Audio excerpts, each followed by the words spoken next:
This is TWiT. Good article in the Information yesterday, Nick Bastone and Wayne Ma, how Apple is working from home, talking about the challenges of coming up with these new products, getting them out, foiled prototyping, factory photos stalled by secrecy, travel bans that slow decisions.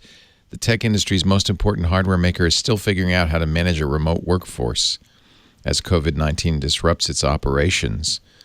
We've actually talked about it a couple of weeks ago about Apple's secrecy and security making it difficult for people to take stuff home.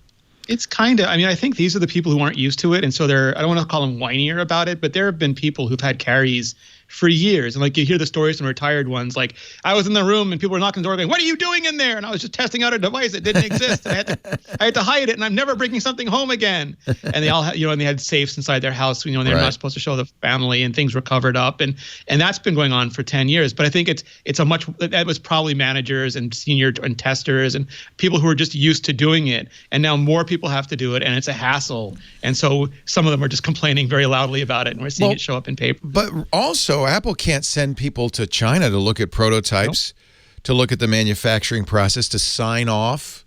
None of that. Yep. So it's not even an issue of whether there's workers in the plants. And apparently there are now. Foxconn says there are. But can you even make anything yet?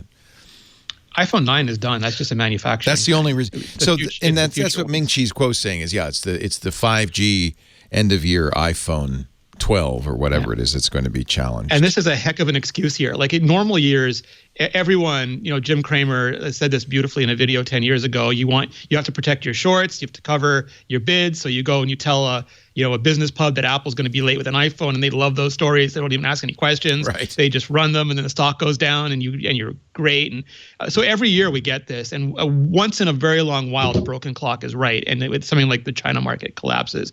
This year, though, it's like I don't want to say that COVID is complete cover for this, but no one has any expectations for what's going to ship and when.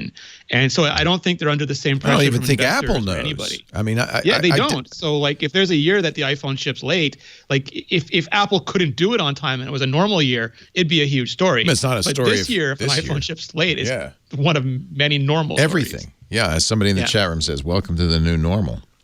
Yeah.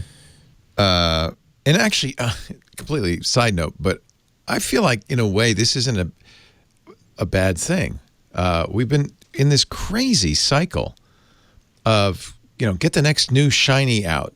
And we've been, as a economy and as users and especially as tech journalists, very ADD about all this. Taking a pause and taking a breath actually feels okay. Maybe even good for us.